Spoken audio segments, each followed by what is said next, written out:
Hello, my name is Katharina Almany. I'll be presenting on cell cycle regulation. The control of the eukaryotic cell cycle is one of the signaling pathway's most striking effects.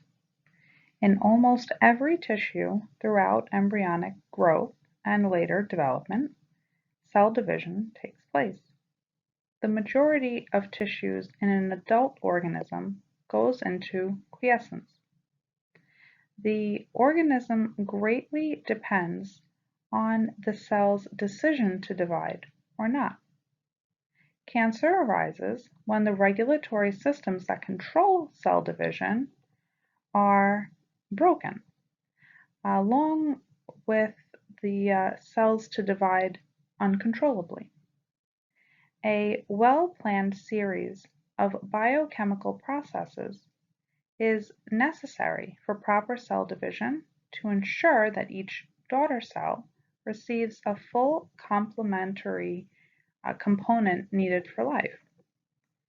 Investigations exploring how many eukaryotic cells regulate cell division have identified common regulatory systems. Similar to those outlined, signaling systems play a key role in deciding whether and when a cell divides. They also ensure that the cell cycle progresses in an orderly manner. In eukaryotes, cell division occurs in conjunction with mitosis in 4 distinct stages. The DNA is copied using the S or synthesis phase, such that there are duplicates of both daughter cells. A cell's size roughly doubles during the G2 phase, which is shown by the letter G.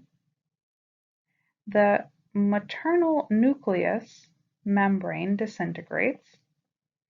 The paired chromosomes are dragged to the cell's poles.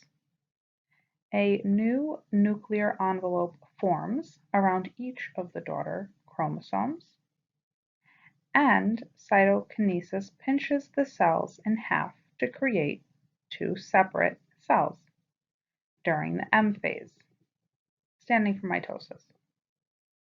Each daughter cell divides once more in rapidly growing embryonic tissue, but only after a waiting period, which is G1. The whole procedure takes roughly 24 hours in animal cells. Once a cell has gone through mitosis and entered the G1 phase, it can either continue or it can stop. Entering the quiescence phase, which is G0, that can last a few hours, a few days, or an entirety of a cell. A cell in the GO phase re-enters the division cycle through the G1 phase, when it starts to divide once more. Hepatocytes and adipocytes are examples of differentiated cells that nevertheless stay in the GO phase, despite having developed their specialized structure and function. Stem cells continue to have the ability to divide and differentiate into a variety of cell types. A family of protein kinases with activity that alter in response to cellular cues regulating the time of cell cycle. These protein kinases coordinate the metabolic activities of the cell to produce orderly cell division by phosphorylating particular proteins at precisely scheduled intervals. A cyclin serves as the regulatory subunit of the kinases, and a cyclin-dependent protein kinase, or CDK, serves as a catalytic subunit. A catalytic subunit is essentially inert without the cyclin. A catalytic site opens up when a cyclin binds, making a residue necessary for catalysis accessible and the boosting of the catalytic subunit protein kinases activity by a factor of 10,000. Animal cells have at least 8 CDKs, CDK1 through CDK8, and at least 10 different cyclins, which operate in different ways at different stages of the cell cycle. Additionally, plants use a family of CDKs to control cell division in the primary tissues for cell division, the root and shoot meristems.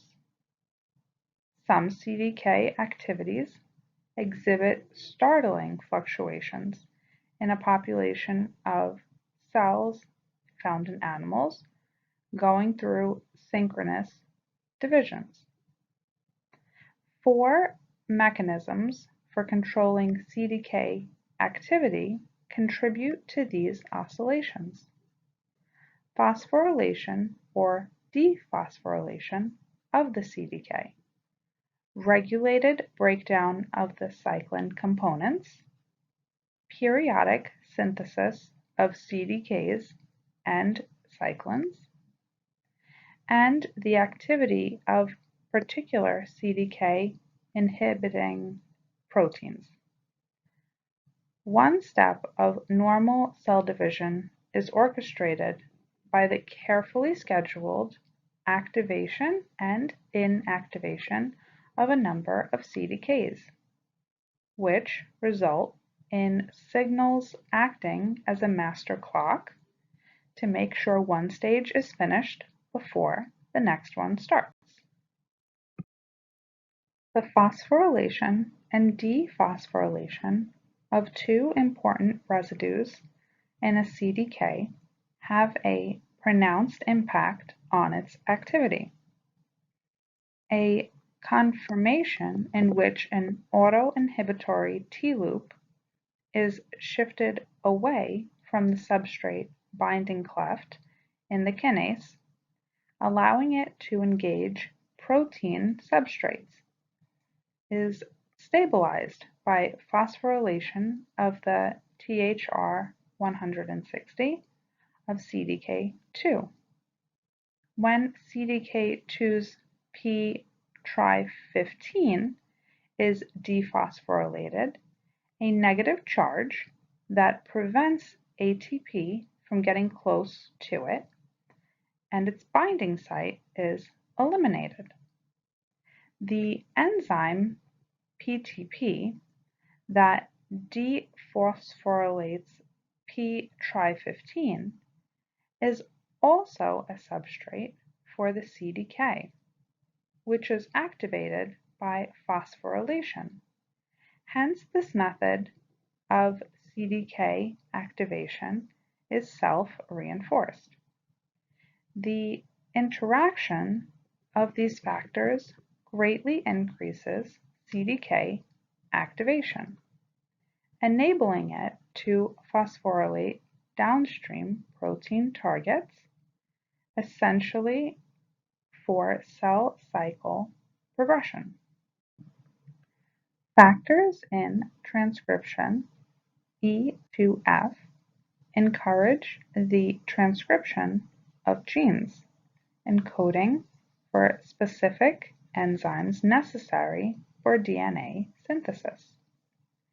E2F can be found by the retinoblastoma protein, or PRB.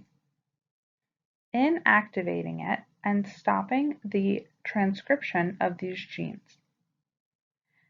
Cell division is made possible by the transcription of genes due to the phosphorylation of PRB by CDK2. This prevents PRB from binding to and inactivating E2F. Cell DNA that's damaged set off a chain of events that inactivates CDK2, preventing cell division. The transcription factor P53 is phosphorylated and activated when a protein mRN activates the protein kinase ATM and ATR in response to a DNA damage. Another protein, P21, which is an inhibitor of CDK2, is produced more quickly than P53 is activated. CDK2 inhibition prevents PRB from becoming phosphorylated, which allows it to continue to bind to inhibit E2F. E2F inactivation prevents the transcription of genes necessary for cell division, which prevents cell division itself. This inhibition is released once the DNA has been repaired and the cell divides.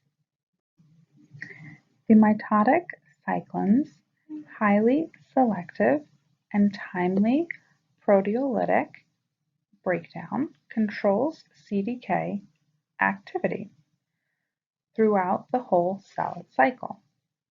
Cyclins A and B, which activate the catalytic subunit of the M-phase CDK, are required for the progression of mitosis, first being activated. Then they must be destroyed. The sequence shown in the picture, known as the destruction box, targets the proteins for degradation. It is present near the amino terminus of these cyclins. By bringing together the cyclin and another protein, ubiquin, the protein DBRP, detects this sequence and starts the process of cyclin disintegration. The ubiquin ligase enzyme covalently bonds active ubiquin to the cyclin. The signal for cyclin degradation is subsequently provided by the proteolytic enzyme, the complex called the proteasome, which is composed of several more ubiquin molecules. Highly ordered networks of intermediate filaments made of the protein lamin help to keep the nuclear envelope's structure intact. In part, the phosphorylation of lamin by the CDK, which results in lamin filaments depolarization, is responsible for the nuclear envelope's breakdown prior to the sister chromatids segregating during mitosis. The ATP-driven contractile apparatus, actin and myosin, which compresses a cell dividing into two equal halves during cytokinesis, is a second kinase target. A CDK phosphorylates a tiny regulatory subunit of myosin after the division, leading to myosin's separation from actin. The actin filaments and the inactivation of the contractile apparatus. The contractile apparatus can be assembled again for the following cycle of cytokinesis thanks to subsequent dephosphorylation. The retinoblastoma protein, or PRB, is the third and crucial CDK substrate. When DNA damage is found, this protein takes part in a mechanism that stops cell division in the G1 phase, named after the retinal tumor cell line in which it was found. PRB controls cell division in the majority, if not all, cell types in response to various stimuli. The transcription factor E2F can only be coupled with phosphorylated PRB, which prevents E2F from promoting the transcription of a set of genes required for DNA synthesis. The G1 to S phase of a cell cycle, which commits a cell to mitosis and cell division, cannot occur in this state. When PRB is phosphorylated to cyclin E-CDK2, which takes place in response to a signal for cell division to continue, the PRB E2F blocking mechanism is alleviated. The protein kinase ATM and ATR phosphorylates p53 to activate it as a transcription factor that drives the production of the protein p21. When they notice DNA damage there, cyclin E CDK2's protein kinase activity is inhibited by this protein. The cell cycle is halted at G1 when the p21 is present because it prevents PRB from becoming phosphorylated and keeps it linked to the transcription factor E2F, inhibiting its action. This prevents the potential devastating transfer of a flawed genome to one or both daughter cells, and provides the cell time to fix the DNA before entering the S phase. The same machinery initiates apoptosis, a procedure that results in the death of a cell, preventing the potential growth of cancer when the damage is too severe to allow efficient repair.